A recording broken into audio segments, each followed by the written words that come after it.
Hey, I just wanted to review Raw, Monday Night Raw, April 7th, 2014 edition. The Monday Night Raw after WrestleMania 30. Usually the Raw after WrestleMania is one of the best Raws of the year, and this was a pretty good Raw. The crowd was great. I'm not sure if the crowd was as great as the crowd as last year, but still, the crowd was great. The crowd was really into it. We got to see some debuts like Paige, Alexander Ruzlov, who I think really has a lot of potential, and so does Paige, of course. I mean, she wins the belt against AJ. I mean, that's awesome. But I mean, it wasn't really that believable. I mean, she does one move to AJ and she automatically wins the belt, and AJ's had this belt for almost 300 days. So, I mean, it wasn't really believable, but hey, I'm happy for Paige. What a way to make a debut. And, AJ had it for a long time, so I don't feel too bad. Plus, she was asking for it, so. And so that was a quick match, if you can call it that. It was like 2 minutes long, 5 minutes tops. I'm happy for Cesaro. Um, Coming off his big win at the Battle Royale, probably his biggest win of his career. Yeah, obviously he didn't win a title or a title shot or anything, but this gives him a lot of momentum, and he has potential for a very big push in the weeks to come and months.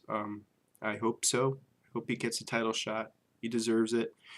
He's fun to watch too. I mean, he's got the Cesaro swing. I mean, he has other moves, of course, as well, but that Cesaro swing is a lot of fun to watch.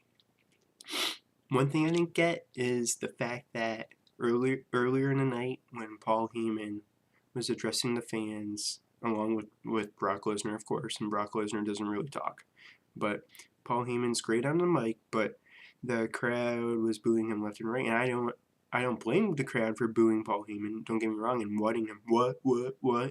But here's the thing, and saying Brock Lesnar's the one and everything like that.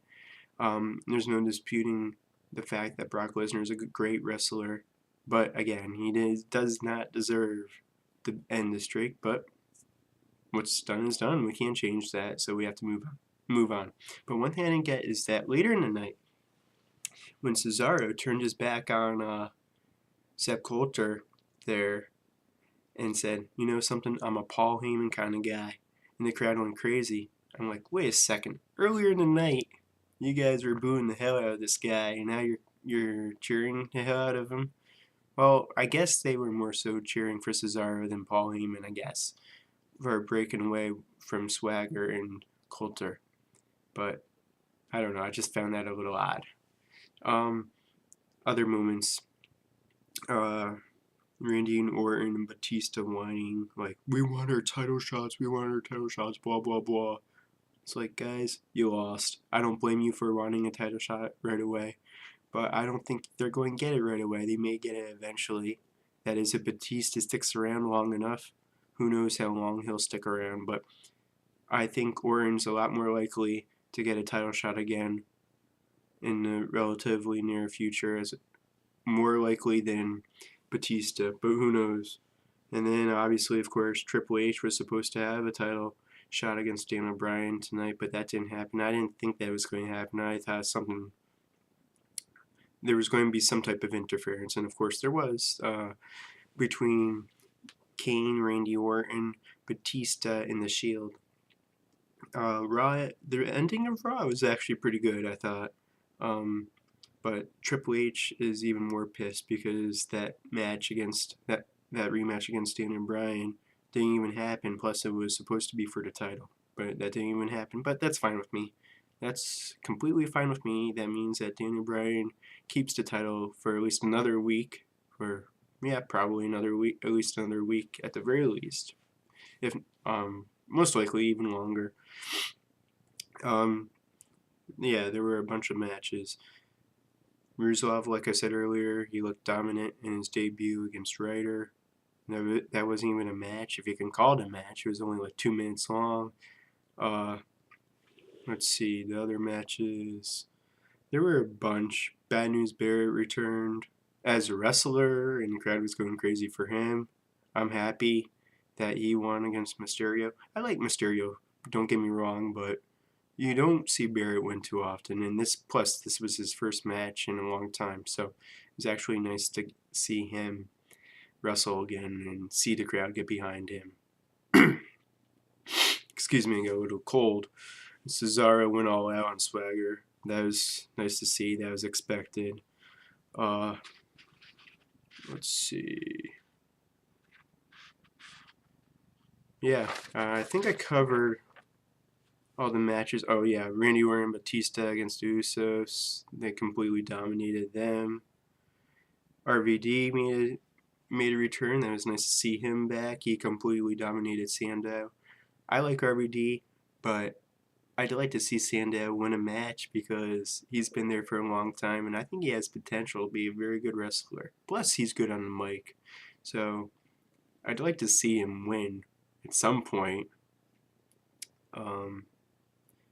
Yeah, let me see. Is there any other matches? I think that's about it. Oh yeah, the Goofy match. Summer Rae and Fandango against Emma and Santino. I mean, it seems like that match happens every week. Getting kind of sick of it. Yeah. Okay, it's a little entertaining. Yeah. Emma's goofy, Santino's goofy, so they fit right in. They're a good tag team.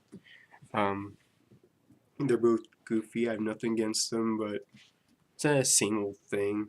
And of course, how can I forget John Cena, Sheamus, and Big E against the Wyatts? That was a great match.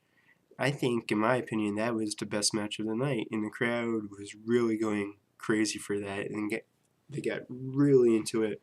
And of course, they were really getting into it with Bray Wyatt cheering him on, but also it was nice to see them cheering hard for Eric Rowan and Luke Harper as well, because usually even though they get cheered, but usually Bray Wyatt gets the brunt of it. So it's nice to see them getting cheered on from the crowd, and the crowd getting really into it. But of course, John Cena or Sheamus didn't get pinned. Of course, it was Big E, but okay, whatever. They still lost, so that was good. Overall, it was a good Raw. It wasn't great in my opinion, but it was decent. Good ending. I was hoping that we would get to see Undertaker speak, but that didn't happen. Undertaker's got to make an appearance at some point soon, most likely, I would think. Maybe next Raw, maybe next Monday night. Apparently he was recovering from concussion. Now, if that storyline, I don't know, but regardless, even if that storyline, I'm sure Undertaker, he definitely took a beating along with Lesnar, but I think Undertaker obviously got the worst of it. So again, it was a decent Raw. Let me know what you think of my thoughts. If you agree with me, disagree with me, let me know in the comments section below. Thanks for watching. I hope you enjoyed it, and I'll be posting future videos, so be on the lookout for that. Feel free to follow me on Twitter, AlexGold14. Thanks again.